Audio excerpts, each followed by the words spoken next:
personnes qui ne seraient pas forcément familières avec le design sprint.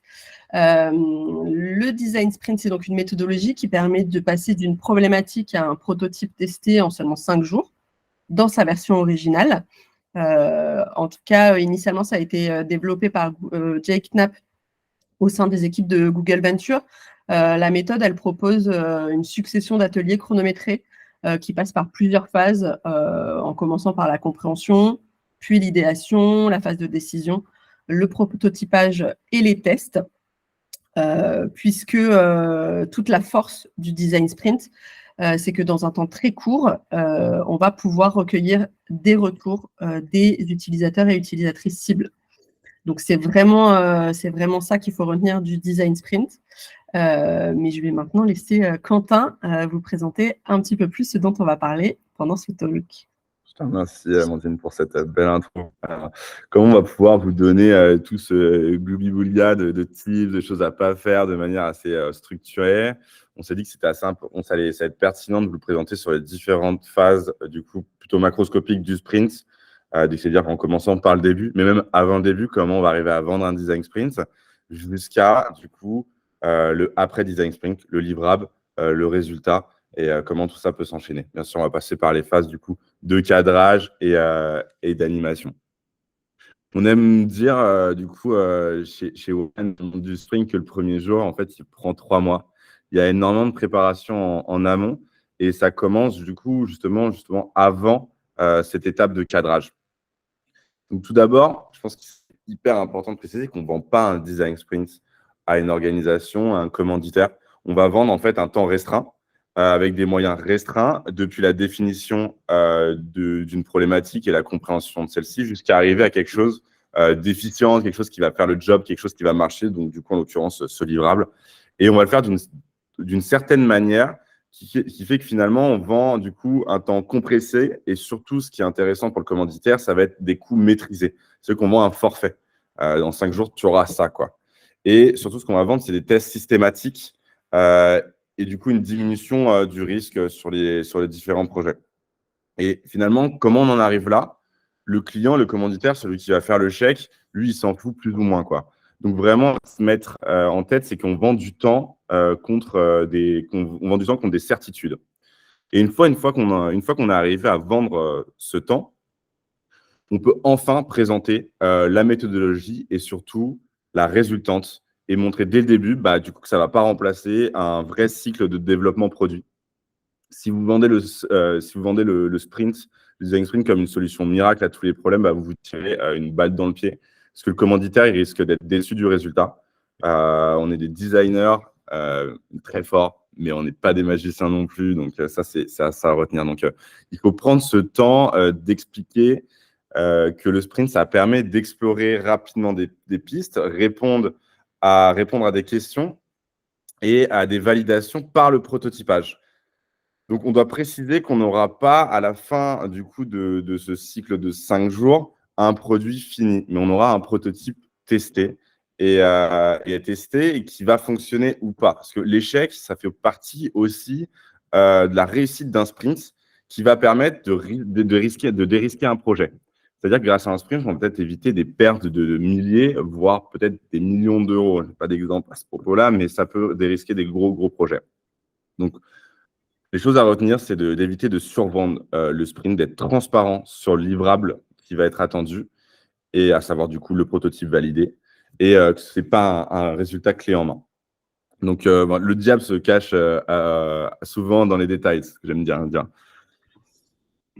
Et du coup, comme le diable se cache souvent dans les détails, comme tu viens de le dire, il y a une chose aussi qui est à prendre en compte quand on parle de design sprint, c'est la mauvaise traduction qui a été faite du titre du livre, qui peut entraîner elle aussi de mauvaises attentes. En l'occurrence, le titre original, alors désolé pour l'accent, mais c'est donc How to solve big problems and test new ideas in just 5 days.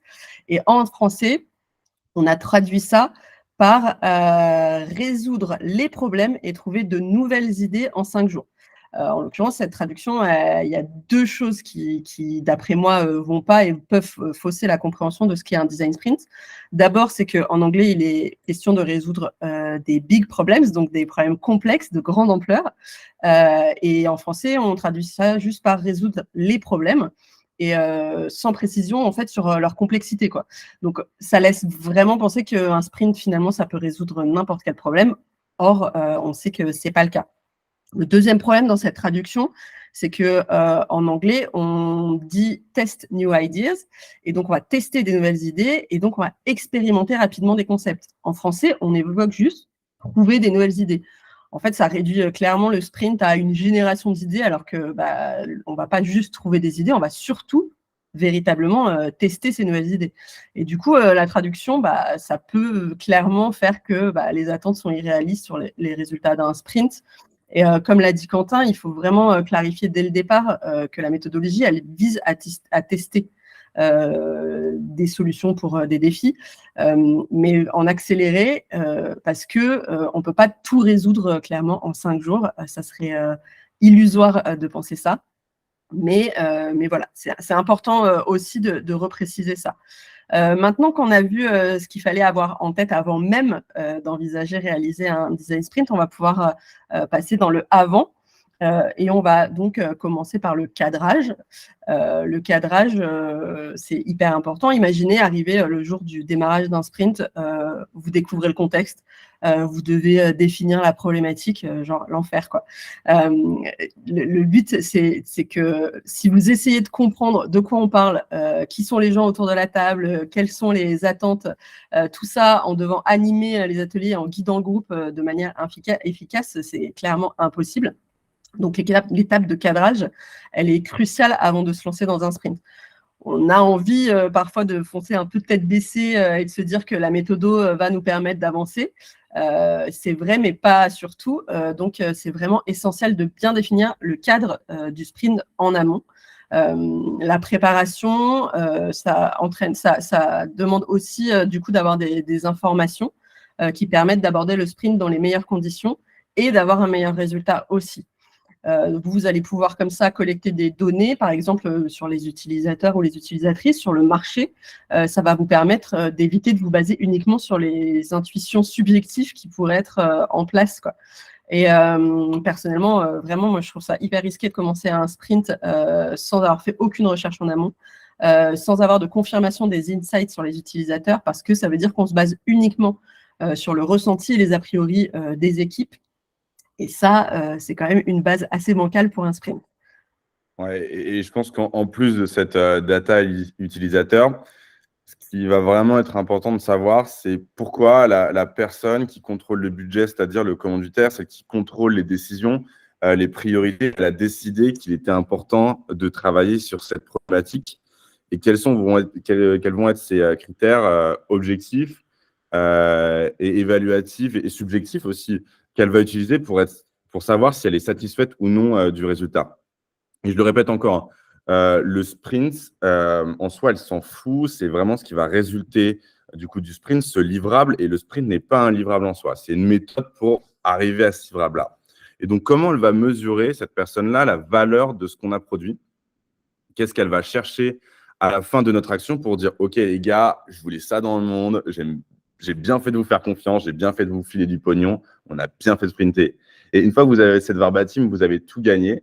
Mais ça ne suffit pas. Ce qui va être aussi important d'avoir, c'est de connaître la personne qui va prendre le livrable et qui va le transformer en vrai truc qui fonctionne. Et en fait, notre boulot à nous, en tant que facilitateur, en tant que sprint master, c'est de donner à cette personne la totalité des spécificités dont elle a besoin pour changer, du coup, toutes les idées qu'on a eues et toute la volonté qu'on a mis dedans en trucs tangibles, tout simplement. Et comme dans tous les projets, de toutes les équipes projets, donc on fait partie on a un maillon de cette chaîne-là. Donc notre excusez-moi, il faut que ça devienne l'input de quelqu'un d'autre pour que ça devienne un produit à la fin. Quelqu'un qui va améliorer la conception ou l'équipe de développement. Pourquoi améliorer la conception? Parce que, ok, on est des designers, très bien, mais bon, au niveau du prototypage, on n'aura qu'une voire 2 jours en fonction du format du sprint. Donc, il est important qu'une équipe de design, elle repasse dessus, peut-être qu'elle valide aussi des intuitions qu'on aurait eues pendant le sprint. parce que c'est de la discovery, mais petite, à une échelle très basse, quoi. Donc, il y a forcément une personne qui nous attend derrière. Donc, comme je dis, c'est important, c'est qui est cette personne. Et c'est important pour récupérer le cadre et les spécificités techniques. Donc voilà, c'est vraiment les deux choses qui peuvent foirer. Le commanditaire qui ne sait pas pourquoi on fait le sprint et le dev qui dit que la technique, elle ne peut pas suivre parce que, OK, les gars, vous êtes sympas, un robot qui vole et qui sert de la bière, c'est cool, mais on n'a pas la techno. Et il n'y a rien de pire d'avoir un design sprint, de réussir un design sprint et du coup que le livrable, finalement, il termine à la poubelle parce qu'en fait, il n'y avait personne pour prendre le rang. Donc, identifier ces personnes-là, comprenez leurs besoins et ça donnera suite à quelque chose de qualitatif. Donc, un livrable, c'est bien, mais pour y arriver, on a besoin d'une équipe, on a besoin d'une Dream Team, on a besoin de Power Rangers, des 4 fantastiques ou des 5 fantastiques. Donc voilà, il est vraiment recommandé pour nous de réunir une équipe qui soit pluridisciplinaire. Dans le livre, il y a marqué entre 5 et 7 personnes. Le mieux, c'est 5 personnes. 7 personnes, c'est un peu plus compliqué à cadrer. Mais voilà, l'idée, c'est vraiment de multiplier les points de vue sur les défis à traiter, sur le défi à traiter. Et il faut vraiment que ce soit des expertises complémentaires, c'est-à-dire varier les profils, qu'on ait du business, de la technique, du design, du légal, donc des juristes, c'est aussi important, des ressources humaines, voilà. Chacun va apporter son bagage et ça amènera beaucoup de richesse à ce projet. Pour moi, le top 3, vraiment à voir dans son équipe, l'idéal, ce serait peut-être un conseiller clientèle. Le mec, il se fait gueuler dessus 8 heures par jour, c'est parfait parce que c'est lui qui a les mains dans le cambouis, c'est lui qui est au contact de la population. Si ce n'est pas possible, on prend un sales parce que c'est pareil, c'est quelqu'un qui connaît le marché. Ensuite, une personne qui parle, qui va parler au PO et qui va parler au dev, toujours dans l'idée du coup de récupérer les specs tech pour qu'on ait quelque chose de tangible à la fin. Et la dernière personne qui serait essentielle, qui est plus difficile à avoir, j'entends, c'est d'avoir un DAF, quelqu'un qui connaît la roadmap de l'organisation, qui connaît la stratégie d'entreprise. Pareil, toujours dans l'idée que quelqu'un prenne le relais derrière et que ça s'inscrive bien dans un schéma directeur de l'entreprise.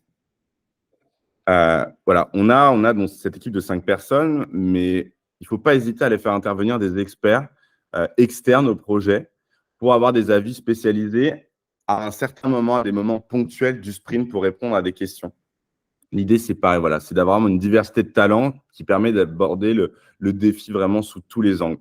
Et cette magie du sprint, elle va opérer quand ces profils, du coup, ils unissent leurs forces et leur cadre et leur créativité dans un cadre de collaboration. Voilà, comme je vous l'ai dit, vraiment, l'idée, c'est vraiment de réunir des Power Rangers, quoi. Et en parlant de personnes importantes, c'est important aussi dès le départ de penser aux testeurs et aux testeuses pour le déroulé du sprint. C'est vraiment important d'anticiper dès le départ ces personnes à interviewer parce que c'est un point crucial, hein, on l'a déjà dit, et du coup, c'est vraiment un point qu'il ne faut pas négliger dans la préparation parce que identifier les profils qui correspondent à la cible, les contacter, fixer les créneaux, ça prend clairement énormément de temps. Pour les identifier, idéalement, vos clients, ils ont des listes de personnes à vous mettre à disposition, mais ce n'est pas toujours le cas. Donc, c'est vraiment important dès le début de commencer à se constituer un vivier de participants et participantes potentiels dès le lancement du sprint et pas d'attendre la dernière minute. Donc, idéalement, vos clients ont déjà des contacts potentiels. Sinon, vous pouvez aussi avoir des bases de données d'utilisateurs et utilisatrices. Sinon, il y a aussi des solutions externes qui existent, type Panelist, qui vont pouvoir vous proposer des gens qui correspondent à la cible. En tout cas, quelle que soit la méthode, l'essentiel, c'est vraiment de prendre le temps, un temps suffisant, parce que cette étape, elle est déterminante, et aussi d'anticiper et de prévoir plus de participants et participantes que nécessaire. Parce que on a tous et toutes les personnes qui ont fait passer des tests étaient confrontées à des désistements de dernière minute, des gens qui ne viennent pas. Et pour dépanner en catastrophe, clairement, le cousin de la voisine, ce n'est pas une bonne personne pour tester si on veut avoir des résultats pertinents et des retours pertinents sur notre sur notre solution. Donc, c'est un point de vigilance primordial pour la réussite de votre sprint. Vraiment, on ne répétera pas jamais assez, même si on l'a déjà répété depuis le début. L'intérêt d'un design sprint, c'est les retours de test. Et donc, c'est vraiment important de s'y prendre très en amont et de vraiment anticiper cette partie-là aussi. Pour résumer cette préparation avant le sprint, on peut se baser sur les 7 P de James Macanufo. Désolée pour la prononciation si ce n'est pas comme ça. C'est un expert en innovation et en fait, il a identifié les grandes familles de préparation d'un workshop et il les a synthétisées en 7 P. Donc, le premier, c'est l'objectif, définir l'objectif poursuivi et les problèmes, le ou les problèmes à résoudre. Le produit, donc comprendre en détail le produit ou le service qui est concerné. Le process, anticiper les différentes étapes. Les pitfalls, donc identifier les risques potentiels à éviter. Préparation pour prévoir tous les éléments qui sont nécessaires à chaque phase, et donc y compris en amont, ce qu'on vient de voir. Et enfin, les practical concerns, c'est vraiment là les questions plus logistiques, parce que c'est aussi important dès le départ de penser à ça. La logistique, c'est très important dans un design sprint. Par exemple, la réservation de la salle, le matériel dont on va avoir besoin, c'est aussi important de ne pas se rendre compte à la dernière minute qu'on n'a pas de post-it ou qu'on n'a pas une salle pour toute la durée du workshop. Donc, en couvrant bien ces 7 P, normalement, vous avez tous les atouts pour maximiser vos chances de succès dans votre design sprint, dans vos design sprints. Maintenant qu'on a abordé un peu la préparation, on va pouvoir se lancer plus sereinement dans ce qui nous attend après, c'est-à-dire le pendant, le design sprint. Et pour bien aborder le pendant, il y a une chose qui est essentielle, c'est de clarifier votre rôle dès le départ pour établir un bon cadre pour le déroulé de votre sprint. C'est vraiment important de respecter, d'expliquer votre rôle, parce que le design sprint, c'est un timing serré, ça ne s'appelle pas sprint pour rien. Et donc, on va être amené, en tant que facilitateur et facilitatrice, à interrompre les prises de parole qui peuvent s'éterniser, et éventuellement à recentrer certains débats.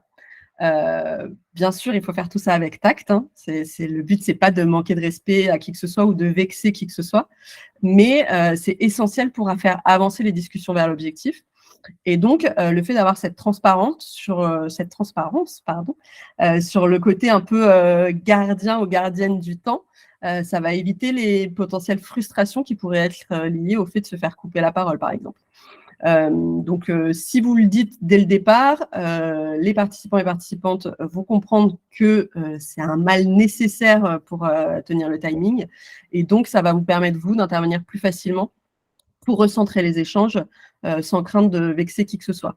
Il y a une chose qui est intéressante que vous pouvez tester, c'est au lieu d'expliquer véritablement votre rôle et de l'imposer quelque part, c'est de demander l'autorisation en fait au groupe d'être leur sprint master. Parce que quand vous leur demandez l'autorisation, ça va vous permettre encore plus d'asseoir votre rôle, dans le sens où les gens vont vous donner ce rôle de sprint master et donc vont accepter intellectuellement que vous avez ce rôle, qu'ils vous ont donné ces pouvoirs et donc que vous allez pouvoir les interrompre dans leur discussion et pour recentrer les débats. Donc ça, c'est aussi un petit tip qui peut être intéressant pour encore plus asseoir cette position. Et comme la gestion du temps est vraiment primordiale pendant un sprint, il y a aussi une chose qui est très importante, c'est l'utilisation du time timer, que vous voyez que je présente très bien sur cette petite photo. Donc, c'est vraiment un outil qui est hyper important dans un design sprint. Donc, pour les personnes qui ne connaîtraient pas le time timer, c'est un chronomètre visuel où le temps qui reste est représenté en rouge. Et idéalement, il faut qu'il soit assez grand pour qu'il soit visible de toutes les participantes et tous les participants. Et en fait, ça permet de voir le temps qui reste à chaque phase. On sait que sans avoir une espèce de pression du temps qui défile, c'est très facile de se perdre dans des discussions, hein. On l'a déjà dit, et pour toutes les personnes qui ont déjà fait des workshops, on sait que ça peut se passer comme ça. Et en fait, c'est ce qui entraîne les retards et donc les problèmes. Le time timer, lui, il est impitoyable. Une fois que le temps est fini, il sonne, et du coup, ça permet vraiment d'aller à l'essentiel et de recentrer les débats et de prendre des décisions et donc d'avancer. et donc de respecter les engagements. Donc, c'est une chose qui est vraiment importante et c'est vraiment votre meilleur ami pendant le design sprint, le time timer. C'est vraiment un juge impartial. Et puisqu'on parle de temps et de concentration, etc., pendant un sprint, c'est aussi essentiel que votre groupe, il reste concentré sur les ateliers. Et pour ça, il faut éviter au maximum les distractions. Les distractions, ça veut dire pas de téléphone, pas d'ordinateur, pas de talkie-walkie. Ça veut dire que voilà, on sait que les notifications constantes qu'on peut recevoir sur nos appareils, c'est forcément nocif pour l'attention. On en parle d'ailleurs, je fais un petit coucou à Antoine, on en parle dans notre formation sur le numérique éthique, puisqu'on consulte notre téléphone plus de 150 fois par jour. Donc, on se rend bien compte que clairement, ça demande énormément d'attention. Et toutes ces sollicitations extérieures, c'est des perturbations qui cassent le rythme, qui cassent l'énergie du groupe et qui nuisent à la productivité, en fait. Vous, en tant que facilitateur et facilitatrice, du coup, c'est important d'imposer des règles strictes.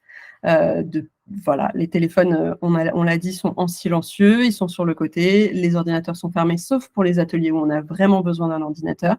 Le but, c'est vraiment de créer un environnement dédié à la réflexion, une espèce de bulle protectrice autour de votre groupe qui leur permet de se concentrer en fait sur l'essentiel.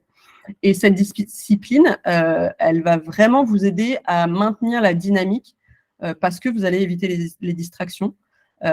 Et donc, c'est très important de garder ça. Pareil, en dehors des distractions qui peuvent être liées aux appareils, les conversations qu'il peut y avoir sur le travail, mais qui n'ont pas de lien avec le design sprint, ça aussi, ça doit rester en dehors de la salle pour rester vraiment focus sur le sujet. Parce que on sait, la créativité, ça nécessite vraiment une combinaison entre les moments de travail conscients et les pauses qui permettent à l'inconscient de continuer à travailler quelque part. Et c'est pour ça qu'il y a une chose qui est hyper intéressante et qui est très positive à mettre en place dans un design sprint, c'est d'annoncer à chaque début de journée et même à chaque début de demi-journée le programme en fait qui va attendre les participants et participantes. Comme ça, vous pointez bien du doigt à quel moment il va y avoir des pauses et les personnes, elles sont comme ça psychologiquement plus disponibles à 100% pendant les moments de concentration parce qu'elles savent à quel moment elles vont pouvoir avoir des pauses et retrouver leur précieux pour continuer leur notification de leur côté. Excuse-moi, je prends la suite. Je ne sais pas si tu… Vas-y, c'est bon, pardon. Ok, d'accord, non. Donc, il y a quelque chose de pire qu'un téléphone ou qu'un talkie-walkie. Vous le connaissez sûrement, c'est le relou qui va prendre toute la place en atelier. Eh bien, il a un nom, c'est l'hypo. C'est pour Highest Paid Person Opinion. Excusez-moi pour l'accent, c'est pas ça chez Warren. Ça arrive quand la personne en fait la mieux payée de la salle, elle va imposer son opinion. Alors, pas forcément la mieux payée, mais ça peut être la personne qui est le mieux placée hiérarchiquement. Et voilà, c'est souvent tentant pour les décideurs d'aller imposer leurs idées. Le meilleur exemple, je pense que c'est Ron Johnson. C'était une personne qui était très, très bien placée chez Apple et qui a été recrutée en tant que CTO chez JCPenney. JCPenney, c'est une entreprise en gros d'agroalimentaire. Et en fait, il va décider lui-même seul de changer le business model de l'entreprise qui se basait à la base sur des soldes permanents en magasin, un petit peu l'équivalent de ces discounts, mais en physique. Et en fait, il va supprimer ces soldes sans écouter du coup les conseils des personnes d'en dessous qui avaient l'historique de l'entreprise. Bref, il a voulu révolutionner le truc. Résultat, lui, il va faire perdre 2 milliards à la boîte. Il se fait virer 18 mois plus tard. Pourquoi ? Parce que forcément, il n'a pas suffisamment challengé du coup ses propres idées. Et le problème, c'est que c'est quelque chose, nous, qui nous arrive très, très souvent en design sprint, durant les ateliers d'intelligence collective. Alors, ça ne se solde pas par 2 milliards de pertes, ou peut-être on n'est pas encore au courant. Ça se traduit souvent par la personne qui s'impose trop et du coup, qui met un peu pression sur les autres. Et l'équipe a tendance à voter tout le temps pour ses idées parce que, du coup, c'est le boss, quoi. Et en fait, ça tue totalement la créativité du groupe et ça peut mener vraiment à avoir des solutions vraiment pas terribles. Alors, on est master, donc on ne va pas vous demander de virer cette personne du groupe à la JCPenney, mais plutôt de challenger les opinions avec toute la bienveillance du monde et surtout de redistribuer de manière assez équitable la parole à tous les membres de l'équipe. Donc, heureusement que pendant un design sprint, il n'y a pas que des décideurs. Il y a aussi des profils très variés qui vont travailler ensemble pendant 5 jours de manière très intense. Alors, 5 jours, ça peut être aussi 2 jours. Et donc, c'est normal qu'il y ait des désaccords, des frustrations qui émergent à un certain moment. Il y a toujours la personne qui va avoir eu l'impression d'avoir eu la meilleure idée et finalement, on va l'acheter à la poubelle. Ça peut être frustrant, très énervant. Moi, ça m'arrive personnellement, mais bon, il faut prendre sur soi. Et du coup, il ne faut pas ignorer ces petits signaux d'alarme sous prétexte de garder en fait la façade d'une équipe soudée. C'est pas ce qui va, ça ne va pas suffire. Il y a avant tout du coup dans votre équipe des individus avec leurs émotions, mais surtout leurs limites. Et du coup, c'est au facilitateur de repérer du coup des comportements qui peuvent changer. Ça peut être des phrases assassines, ça peut être des personnes qui se renferment totalement, et du coup d'organiser immédiatement un débriefing plutôt à l'écart pour ne pas mettre ces personnes en porte-à-faux devant les autres, mais du coup aller chercher et creuser, savoir ce qui va vraiment pas bien. Parce que ça peut être une mauvaise aventure, une mauvaise expérience pour les participants, et l'idée c'est que voilà, on arrive tous très contents du projet à la fin. Et dans tous les sprints qui durent plusieurs jours, ce qui est le plus important surtout, c'est de maintenir une sorte de cohésion d'équipe, une belle synergie, une belle énergie. Et nous, ce qu'on aime bien faire avec les équipes Warren, c'est en début de sprint avec toutes nos équipes, on va leur demander, on va leur proposer du coup d'organiser chacun un tour de rôle, soit un energizer, soit un icebreaker en début de chaque demi-journée. Comme ça, tout le monde a la possibilité d'animer quelque chose. Du coup, ça responsabilise les gens. Ça apporte de l'aspect ludique du coup à cette aventure intense et ça permet aux gens de se décomplexer, d'avancer un peu ensemble, d'apprendre à se connaître, etc. Et c'est un exercice qui marche très très bien. Ce qui va être aussi important quand on va animer un design sprint, c'est qu'on a des profils, comme vous l'a dit Amandine, des profils qui sont très hétéroclites. On n'a pas forcément des designers en face de nous. Donc, l'important, ça va être de vulgariser son langage. C'est vraiment, je pense, la clé pour un design sprint. On a souvent tendance à utiliser notre petit jargon de designer, de storytelling, de crazy eight, de storyboard, d'empathie map, d'expérience map, de persona. C'est des termes qui peuvent être extrêmement abstraits pour certaines personnes et finalement qui auraient pu avoir des idées fabuleuses, mais ils ne comprennent pas l'exercice. Ce qui va être aussi important, puisqu'en France, ça va être de franciser un petit peu le maximum de termes. Par exemple, les How might we, dans la première partie, la première journée du sprint, on va le changer en comment pourrions-nous. Les sprint questions, on va les changer en obstacles. Tout ça pour améliorer la compréhension de tout le monde. Donc, c'est important de trouver des images mentales fortes auxquelles chacun peut se raccrocher pour faciliter la compréhension des différentes étapes. Il y a plein de livres et de données avec énormément de métaphores. Du coup, forcément, la Sainte Bible, le livre de Jack Knapp sur Design Sprint, il image énormément tout ce qu'il dit et ça rend la lecture extrêmement facile et ça permet d'avoir apporté des billes pendant le Design Sprint. Et il y a plein d'autres ouvrages là-dessus. Ce qui est aussi important, ce n'est pas que de vulgariser nos mots, mais c'est de vulgariser les ateliers pour, on va dire, faciliter la compréhension de chaque atelier. Donc, nous, ce qu'on aime par exemple organiser pour le Crazy 8, pour ceux qui ne connaissent pas, c'est un exercice qui permet de produire 8 idées différentes à partir de la même idée, juste de détourner une idée de 8 manières différentes en 8 minutes. Donc, c'est un exercice qui est assez intense et qui demande de s'accrocher et d'avoir un peu de créativité. Donc, c'est un exercice qui est difficile quand on parle d'un produit complexe. On va faire un petit atelier en avant, un petit peu ludique, où on va leur demander à nos 5 participants, de détourner une pomme de 25, de 36 manières différentes à tour de rôle, quoi. Donc là, comme on le voit un petit peu sur la slide qui est projetée, là, on va avoir des pommes d'Adam, des pommes de douche, on va avoir New York, on va avoir Tomber dans les pommes, etc. Et l'idée, c'est pour qu'ils commencent à apprivoiser l'exercice. Enfin bref, voilà, il faut vraiment s'entraîner dans cette gymnastique de métaphores. C'est ce qui va permettre au Sprint Master d'emmener son équipe hyper loin. Et il peut y arriver qu'il y ait un blocage créatif, surtout dans la période d'idéation, malgré toute l'énergie investie par les participants. À un moment, on va arriver, on va buter, on ne va plus y arriver même en tant que sprint master. Donc, c'est inutile de persister à vouloir générer des idées. On va arriver sur du bullshit totalement. Donc, il faut faire des pauses. C'est ce qu'on appelle la digestion mentale. C'est faire des pauses pour qu'en fait, son subconscient, il prenne la relève.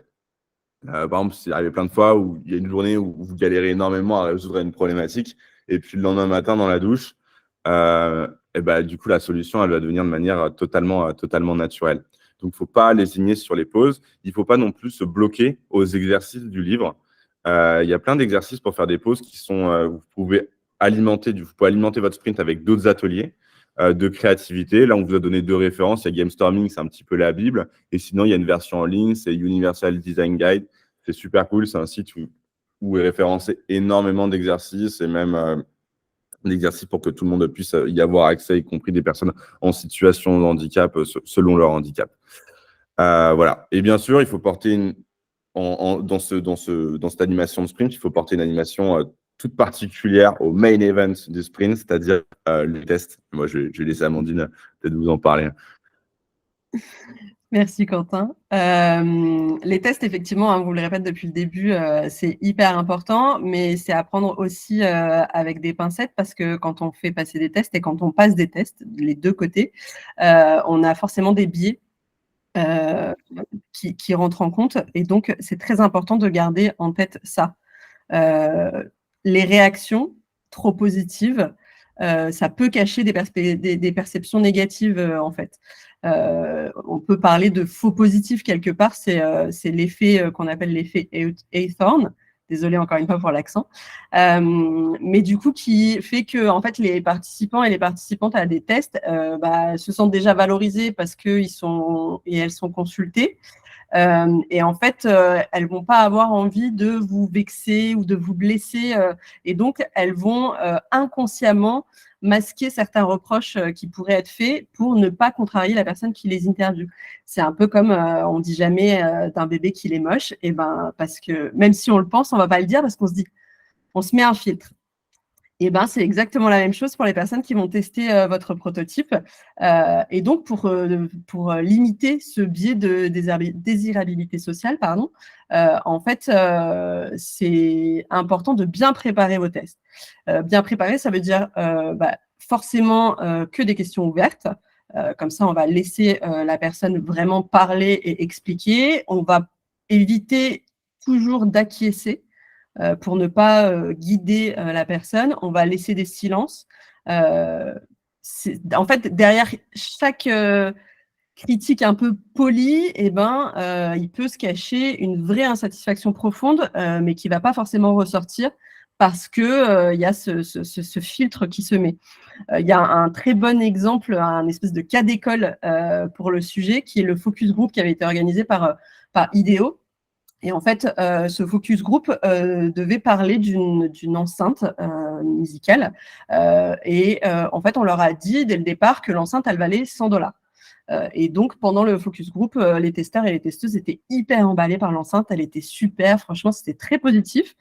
Et en fait, à la fin du test, pour remercier les personnes qui sont venues, on leur a donné 2 possibilités. Soit ils repartaient avec l'enceinte, donc de $100, soit avec un chèque cadeau de $30 chez Walmart. La totalité des testeurs et testeuses sont repartis avec le chèque cadeau. Donc, peut-être qu'il va falloir effectivement de votre côté décrypter les retours et prendre un peu de recul par rapport à ce qui est dit par les testeurs et les testeuses. C'est pas parce qu'en surface c'est positif que c'est véritablement positif. Donc, est-ce que c'est validé par les comportements?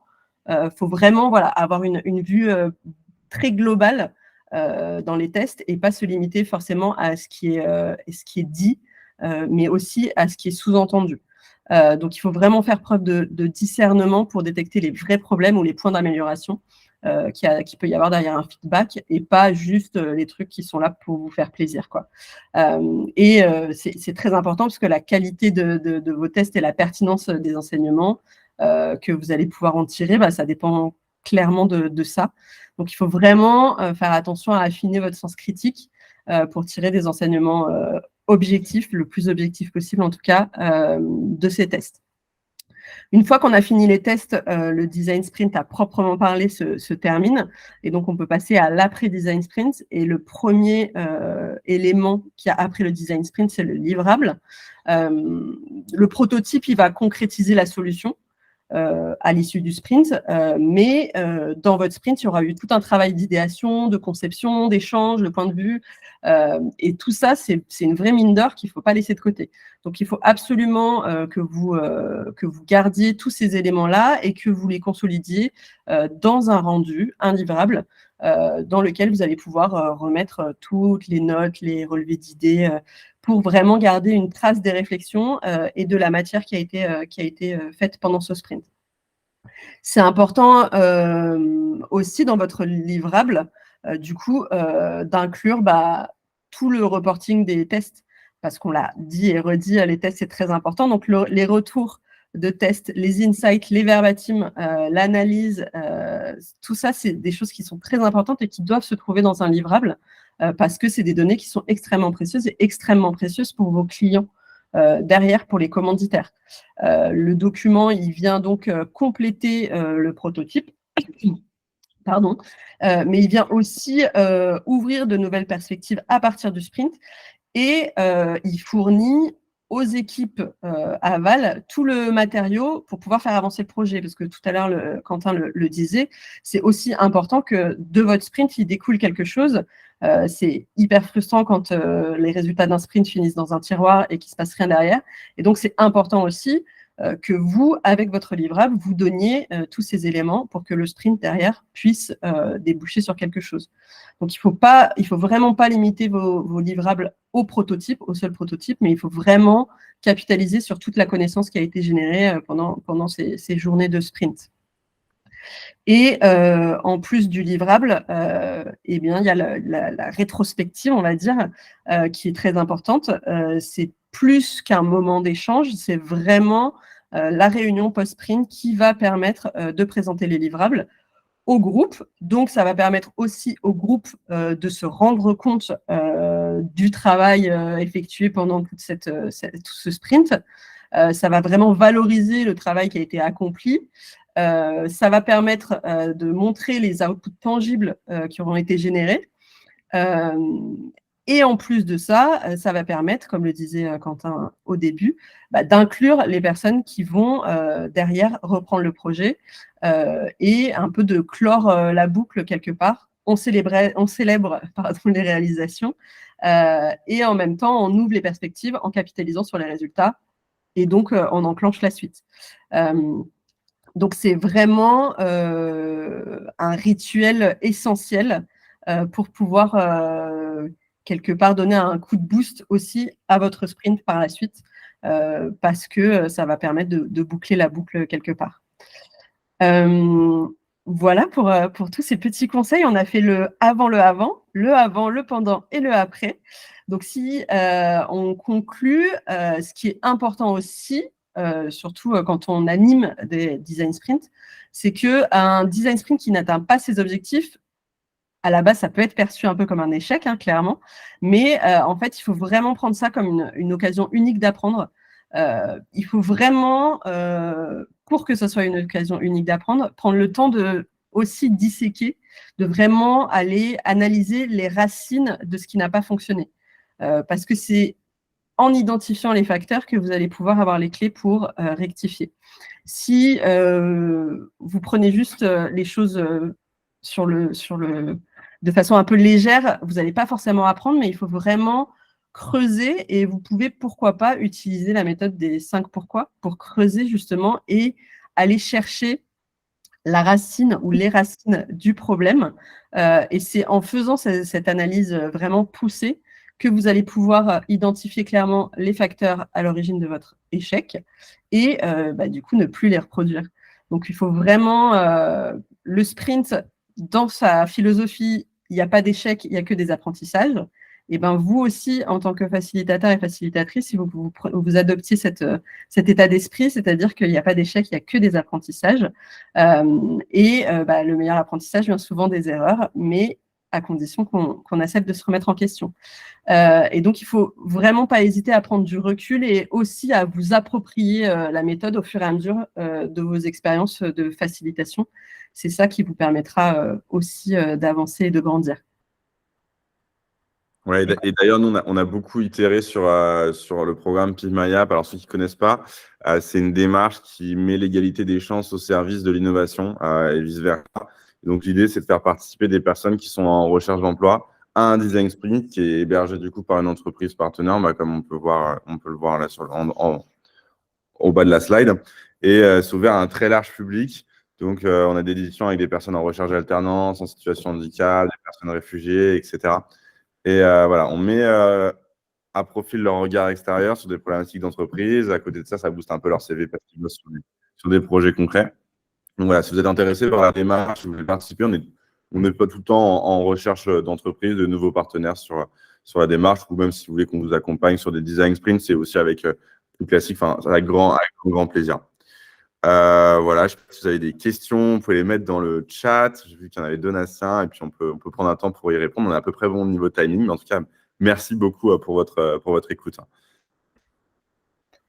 Alors, parce que, alors, peut-être Romane, tu peux modérer les questions, parce que tu as un peu plus suivi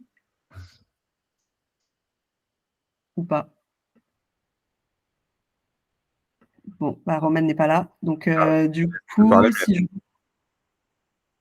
Hein? Ouais, non, on va pas l'entendre. Alors, du coup, si tu veux, moi, j'ai Donatien qui met comment définir les projets qui se prêtent bien au design sprint et ceux qui ne s'y prêtent pas. Alors, ouais, je sais pas ce que tu veux. Bon, je réponds à Amandine. Vas-y. Ouais, non, je pense qu'il n'y a pas vraiment de projet. L'important, c'est qu'on ne part pas avec un scope hyper large parce que le design sprint ne pourra pas répondre à toute l'entièreté d'un projet.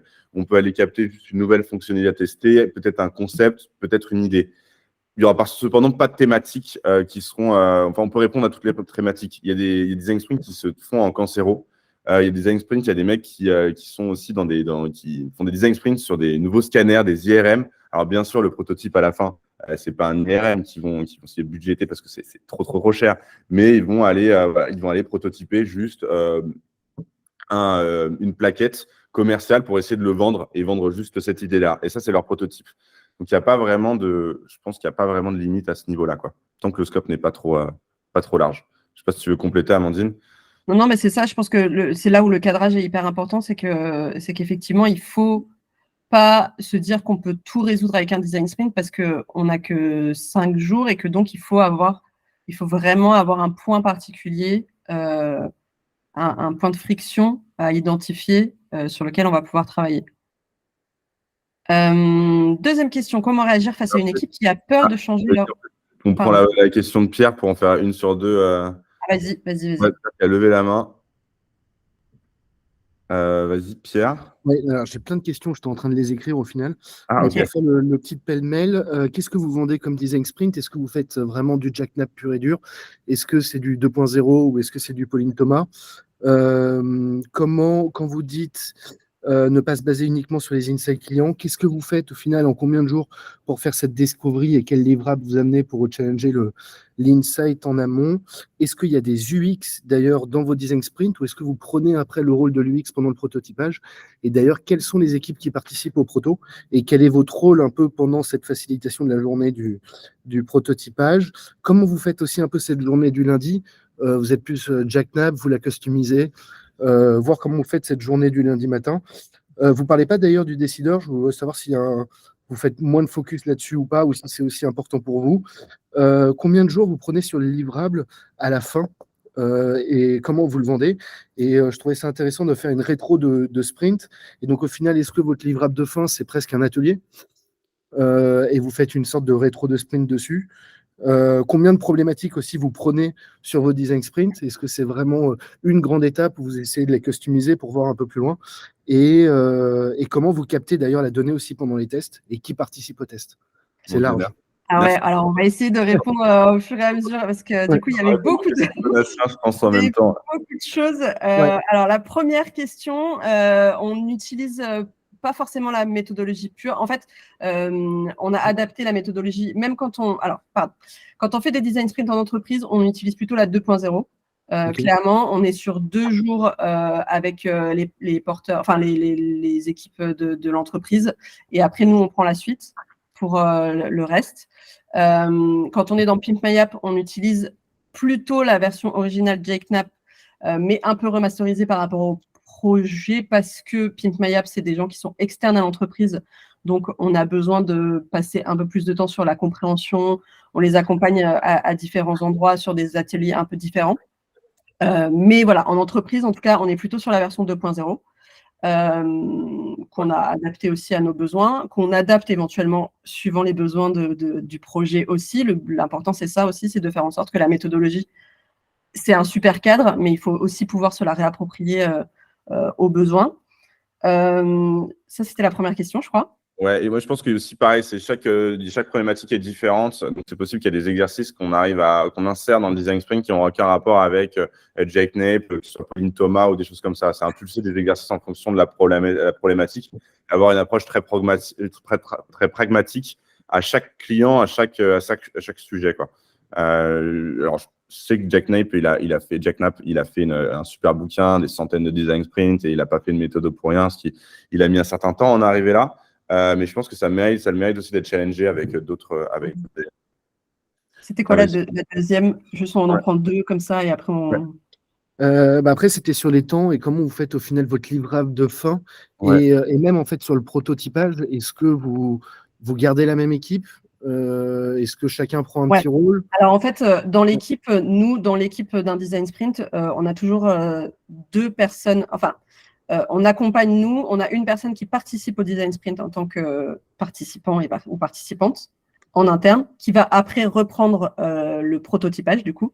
Donc ça veut dire que la personne qui prototype et nous en interne, c'est pour ça qu'on peut se permettre d'avoir les gens de l'entreprise que 2 jours, parce que la personne qui va prototyper a participé à tous les ateliers, donc a suivi le cheminement, a participé aussi au storyboarding et donc va pouvoir reprendre derrière le prototypage. Va pouvoir aussi accompagner sur les tests, puisqu'il y avait une question sur les tests. C'est nous qui faisons passer les tests. On interroge 5 personnes. Ça, on suit la méthodologie originelle. Et du coup, on a une personne qui fait passer les tests et une personne qui prend les notes en même temps. Et comme ça, après, on va plus vite pour analyser les retours de tests plutôt que si c'était une seule personne qui devait du coup reprendre tous ces tests, etc. Et le client n'est pas là alors pendant les tests ou vous lui donnez juste un résumé? Alors, en général, le client n'est pas là. On a déjà eu des clients qui ont demandé à être là. Si c'est une volonté, il n'y a pas de contre-indication. En général, le client n'est pas là, non. Et je pense que ça fait lien avec du coup le livrable il y a la question, excuse-moi, d'un livrable. Du coup, comment on formalise ce livrable, quelle forme il prend, qu'est-ce qu'on insère à l'intérieur. Alors, j'essaie de choper des questions comme ça. Tu veux faire le… Alors, le livrable, exactement comme je l'ai expliqué quand j'ai parlé du livrable, le livrable, on reprend effectivement un peu les ateliers. Et après, le livrable, la grosse partie du livrable, clairement, c'est sur les tests, où on va un peu mettre les hypothèses qui avaient été soulevées par le groupe, les réponses qu'on aura obtenues à ces hypothèses-là et nos recommandations sur le projet, quoi. Enfin, sur chaque hypothèse, sur comment on peut avancer. Enfin, c'est très vague, hein, pardon, mais c'est ça, en fait. Clairement, le gros du livrable et l'intérêt du livrable, c'est d'avoir les retours de test pour le client. Sur chaque retour, on a des verbatims aussi qui accompagnent pour appuyer le propos.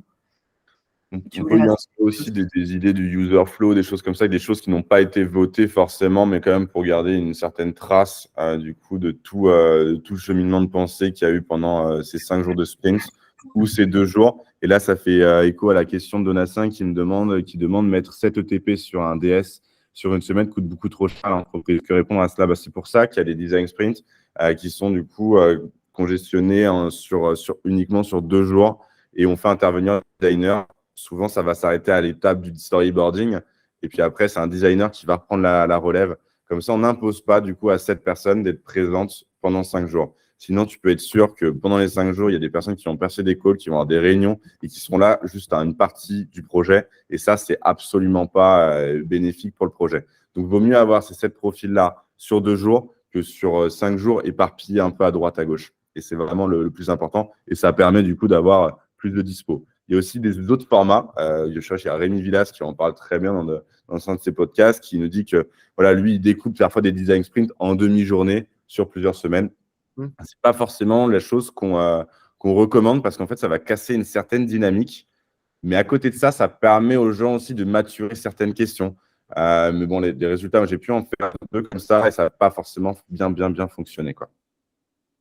Juste, il y a Romane qui précise aussi, elle a raison, que si les clients sont présents pendant les tests, il faut faire attention aux biais d'ancrage et de confirmation qui pourraient jouer. C'est-à-dire que le client, quand il entend quelque chose qui va dans son sens, il va retenir que ça. Et il faut faire très attention à ça. C'est pour ça que le fait qu'il ne soit pas là, ça nous permet, nous aussi, d'être d'être moins impliqué et donc de moins retenir que ce qui peut arranger. Et j'ai une réponse rapide pour Marie-Louise qui nous a posé la question. Est-ce que c'est déjà arrivé de ne pas prototyper car finalement la problématique ne nécessitait pas une nouvelle conception? Non, on n'a jamais eu de fois où on n'a rien prototypé parce que c'est aussi là où le cadrage est ultra important. C'est que si on cadre bien son projet, on sait exactement on ne sait pas exactement où on va, mais en tout cas, on sait où on doit aller, et donc, il y a forcément quelque chose à prototyper. Ce n'est pas forcément une solution entière, ça peut être une fonctionnalité, ça peut être un service, ça peut être… mais en tout cas, il y a toujours quelque chose qui ressort d'un design sprint parce que le cadrage fait qu'on sait si la problématique passe dans un design sprint ou pas. Et sur le prototypage qu'on entend, si tu entendais application ou service numérique, ce n'est pas forcément ça que tu vas prototyper. Oui. Tu pourras juste reprototyper une organisation, comme là je parlais la dernière fois d'un flyer, d'une plaquette commerciale, c'est des choses que ça peut être le résultat de ton design sprint. Tout à fait. Il est 31, on a dépassé le temps imparti, on n'a clairement pas répondu à toutes les questions. Il y a Marie-Louise qui lève la main. Ah non, j'ai juste applaudi, ce qui est pas mal. Pierre, tu avais peut-être une dernière question, je ne sais pas si tu as… Oui, d'ailleurs, merci. Et est-ce que vous poussez des solutions aussi?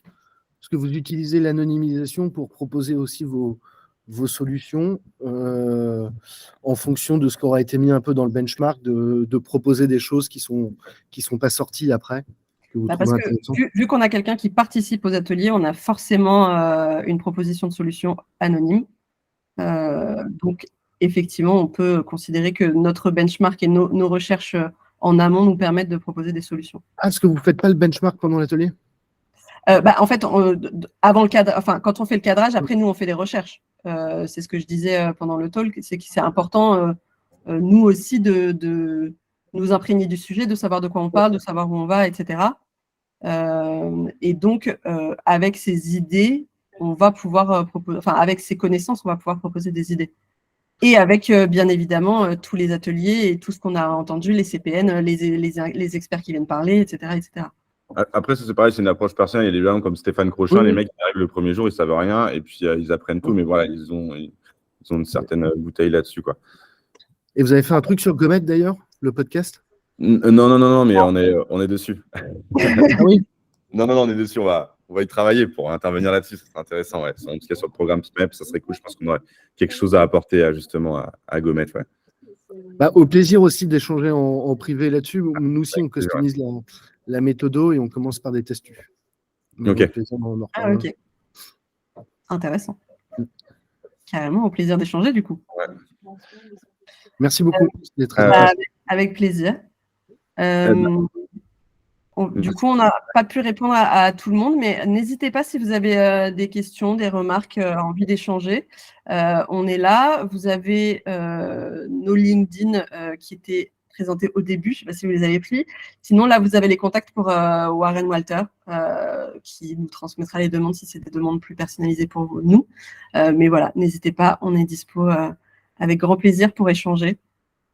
Et merci beaucoup d'avoir assisté à ce meet-up et joyeux Noël, puisqu'on est le 30 novembre, c'est presque le moment. Ouais, je vais dire joyeux Noël à tous, mais bonne journée à tous. Ça fait plaisir. Bon après-midi, merci beaucoup. Au revoir.